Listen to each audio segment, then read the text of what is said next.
I don't think I could have done this podcast a year ago. I wasn't ready.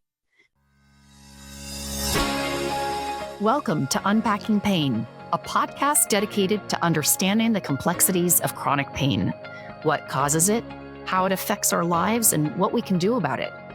Join Doctor of Physical Therapy and pain science researcher Dr. Megan Steele and me, Holly Osborne, a chronic pain sufferer, as together we explore the biological, psychological, and social aspects of chronic pain and create community and understanding in the process.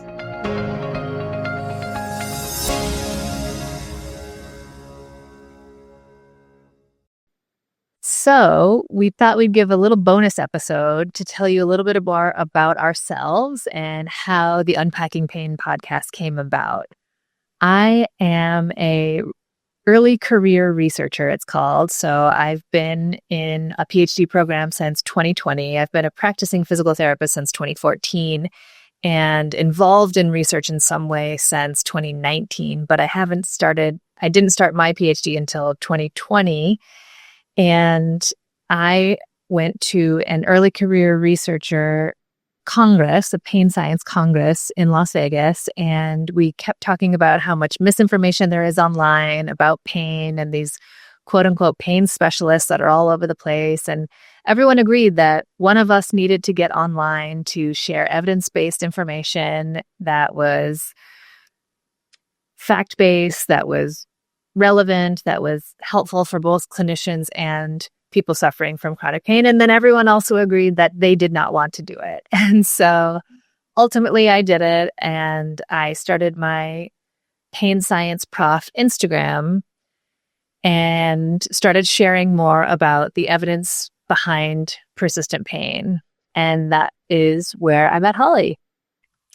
Yeah, this was really kind of a kismet, meant to be, fate, whatever you want to call it, because as I was considering either writing a book or kind of pumping up my Instagram presence or whatever it was, I didn't know what tool I wanted to use or what channel or vehicle was appropriate, but I know that I felt called upon. I felt really compelled from deep inside to start sharing the stories of living life with chronic pain, and not just to stay in that place of, let's just discuss all the difficulty, but really to shine a light on the things that have helped me thrive in spite of the pain, tools and support and methodologies and even some alternative therapies that I've dipped into that have made a huge difference in my life. When I was at my lowest in my 26-year pain journey, I really needed something like this. There wasn't really anything out there that I could find where I could hear clinical information wrapped up in the empathy of having, someone who's walked in my shoes for a long pain journey. And it was my hope to kind of fill that gap. And I didn't really know how I was going to do it. And when I stumbled upon Dr. Megan's Pain Science Prof Instagram, I just felt an instant connection with her. I thought, this is kind of amazing that here's this scientist, this woman who is studying literally all the experiences that I'm having, the effect of chronic pain on our moods, our psychology, how our social standing in life or our social circumstances, be that, our family, our zip code, what we eat, any of that, how that actually is affecting us, and biological aspects of it, like physiological things, like why is my pain out of control some days and non-existent other days? What makes it spike? So these were all these topics that I was wanting to discuss from the perspective of, hey, everyone out there who's suffering from chronic pain, I see you. What you're going through is not in your mind. It's valid. And if you're having trouble feeling seen and understood by the people around you, because frankly, chronic pain is often kind of an invisible thing that you live with, I wanted you to have something to tap into. But the missing link for me was the validation and the incredible education that comes with having a partner like Dr. Megan, who says, this is what the research is telling me. This is what we're learning from these studies.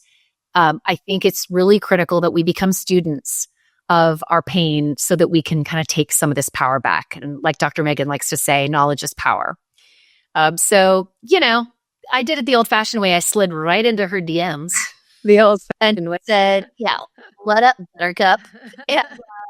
But we started talking and it just seemed like, we were both on the same path. We just really wanted to be of service to people and be helpful. And so here you have it. We're together now. We're kind of like the yin yang of chronic pain. Starsky and Hutch. Exactly. The Golden Girls, meaning we're recruiting others. You might want to join us. Exactly. So that's a little bit about how we met. And what I think is super interesting about Dr. Megan, or my perspective, is that she is not only researching pain, and so she's bringing that science, which feels so validating, quite honestly. It's so important to kind of hear that when you've been living with pain for so long and you start to wonder, well, why I've tried so many things and it's not working. Is it just me? Am I the problem? So hearing what Dr. Megan has to say from a science perspective is so cool, because not only are you learning and you're armed with knowledge now, but you're going to feel seen. At least that's the effect that it has on me when she and I are talking. But in addition to being a pain researcher, Dr. Megan is also a hands-on doctor of physical therapy. So she is physically treating people who are coming into her practice and oftentimes are there because they've run out of lots of other options. And they're like, I've hit a wall. Something has to happen differently here.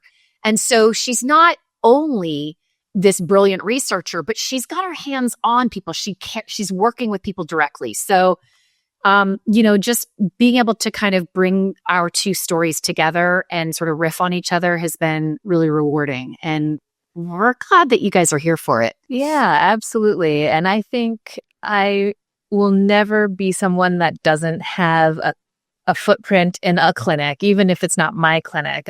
I love working with people. I love talking to people. I love meeting people. I love hearing their stories.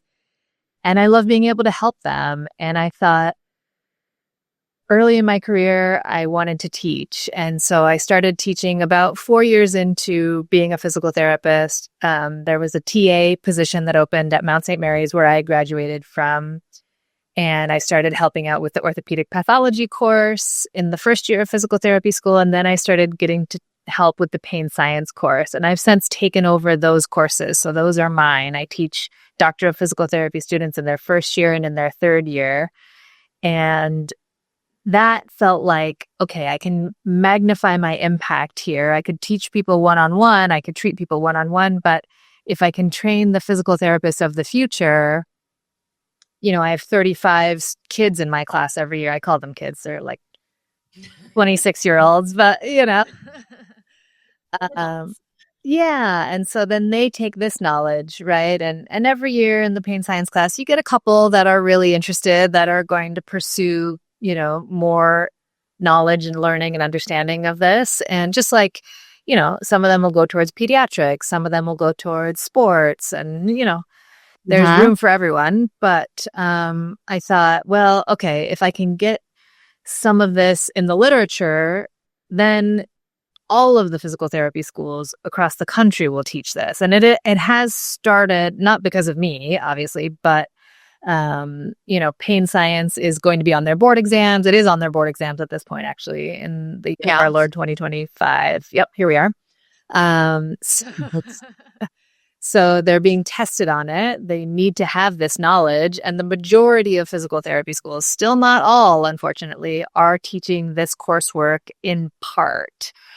Not all of them still, unfortunately, are. And on average, we still have less pain science knowledge and training than other countries. So places like the Netherlands, Denmark, Canada, the UK, they're getting more training. The physios there are getting more training in pain than we are currently in the US on average. There are some schools that are doing similar amounts, but I get 9 hours with my students in their third year. And so I have them do a lot of work outside of class, just so that I call them the physical therapists of the future. The profession is always changing and always shifting. And really, by having an understanding that it's not just about the biology for the percentage of people that will shift into chronic pain. And right now, that percentage is about 30% of people with an acute injury will transition to having chronic pain. We need a different type of physical therapist for these people. We need a different type of treatment because the things that work for people in acute pain can sometimes make persistent pain worse. That is so fascinating, first of all, to hear that we are behind in the United States here on that. And it just makes it all the more important that we're putting this out there. I hope that we're filling in some questions, answering some questions for people, and at the very least, helping you get a sense of community and belonging. Again, like I said, living with chronic pain, that aspect of our lives can sometimes feel quite lonely. Even as much sort of sympathy as you might get from a spouse or a best friend or whomever, it gets to the point, all of us who've been on a pain journey for, more than a few years know that there comes a point where people stop asking, and who can blame them? Yeah. So you can kind of end up on your own a little bit in this. And Dr. Megan and I are here to fix that. So thank you for tuning in. We're really thrilled to have you. We're building a community. You're an important part of that. And we'll see you. We'll see you in the next episodes. We're so glad you're here. Thanks for tuning in. Thank you so much for listening to this episode. We appreciate your tuning in and being part of the Unpacking Pain experience. If this episode helped you, please share it with others. Leave us a review or let us know directly. You can get in touch at unpackingpain@gmail.com. And we'd love to hear your thoughts or questions, your stories, even topics that you'd like us to cover in a future episode. Together, we're fostering community as we shed light on the realities of living with chronic pain and discover new ways forward.